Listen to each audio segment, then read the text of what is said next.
प्रभु जी, एक हमारे जैसे युवा अगर भगवत गीता से कुछ सीखना चाहिए तो 3 टॉप लेसन क्या हो सकते हैं जो हम लोग लाइफ में हमेशा यूज इम्प्लीमेंट करें, ऐसे क्या हो सकते हैं? 3 टॉप लेसन्स। हाँ, जो आप खुद इम्प्लीमेंट कर रहे हो और आपको पसंद है। पहला चीज ये जानना कि ये दुनिया में सब टेम्पररी है, पासिंग फेस है।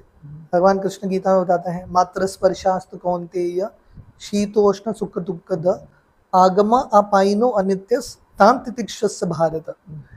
यूथ का प्रॉब्लम है कि तुरंत ओवर रिएक्ट करते हैं या उनको तुरंत रिजल्ट चाहिए, पेशेंस नहीं है, टॉलरेंस शक्ति कम हो जाता है, सो इरिटेटेबल बहुत जल्दी होते हैं।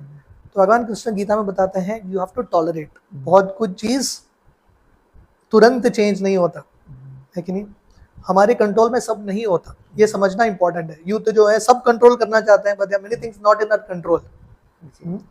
जैसे अभी बरसात बहुत ज्यादा हो रहा है, आप बहुत फ्रस्ट्रेट हो रहे हो, कुछ कर सकते हो क्या? कुछ नहीं कर सकते। टॉलरेट करो, बरसात का ऋतु जाएगा, समय के साथ जाएगा। तो ऐसे ही समझ, जिंदगी में प्रॉब्लम्स बहुत आते हैं, यूथ जाके सुइसाइड कर लेता है, डिप्रेशन में चला जाता है, प्रॉब्लम्स बहुत आते हैं, तो चिंता मत करो। जैसा बरसात ऋतु जाता है समय के साथ, प्रॉब्लम भी जाएगा। कुछ भी है दुनिया में, प्रॉब्लम भी परमानेंट नहीं है, वो भी प्रॉब्लम चेंज होगा। बुरे दिन भी आएंगे, चेंज होंगे। अच्छे दिन में बहुत ज्यादा एक्साइट नहीं होना, क्योंकि जानना वो भी जाएंगे। सो ये I think this will be one very important lesson youth के लिए, सबके लिए, कि जानना कि everything is temporary in this phase.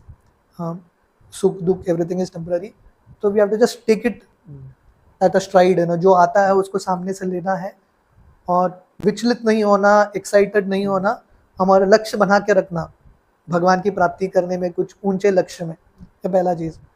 दूसरा चीज़ मैं अक्सर यंगस्टर्स को स्पेशली बताता हूँ, youngsters want to become successful, सफल बनना चाहते हैं।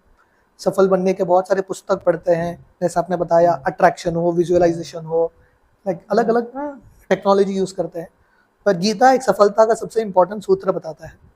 The ending words of the Gita, यत्र योगेश्वर कृष्ण तत्र पार्थ धनुर्धर तत्र श्रीर विजयो भूतिर ध्रुवा नीतिर्मतिर मम। भगवान कृष्ण गीता के अंत में ये श्लोक आता है कि अगर हमको सफल बनना है, यश प्राप्त करना है, धन ऐश्वर्य प्राप्त करना है, सुख समृद्धि शांति आनंद ये सब प्राप्त करना है, जो सबका लक्ष्य है, यूथ हो कि नहीं हो, everyone wants to become successful. हर एक व्यक्ति जिंदगी में क्या चाहता है? पैसा हो, अच्छे लोग हो, सफलता हो, सुख हो, शांति हो, प्रेम हो। तो गीता बताता है यत्र योगेश्वर कृष्ण तत्र पार्थ धनुर्धर।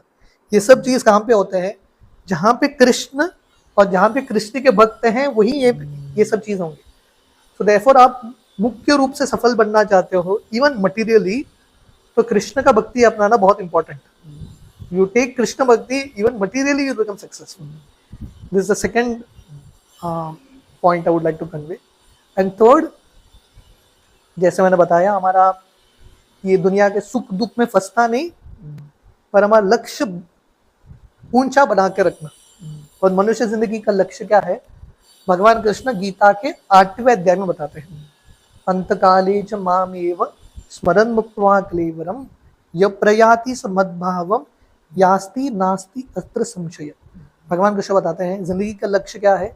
अंत समय पे हमको भगवान का स्मरण करना है। और अंत समय पे कौन कर सकता है भगवान का स्मरण? जो जिंदगी भर प्रैक्टिस करे, क्योंकि अंत समय तो कभी भी आ सकता है। देयरफॉर जो भी हम कार्य कर रहे हैं उसके साथ साथ चैंट हरे कृष्ण, भगवान के नामों को स्मरण करना। और यही जो भगवान का नाम का स्मरण है हमको अंत समय पे बचाएगा। नहीं तो ये दुनिया में आप सक्सेसफुल बनो, पैसा इकट्ठा करो, कुछ भी हो जाए, एजुकेशन हो, सब हो, पर ये दुनिया का पैसा, एजुकेशन, लोग, सोशल मीडिया, कोई आपको मृत्यु के समय मदद नहीं करने वाला। No one is going to help you.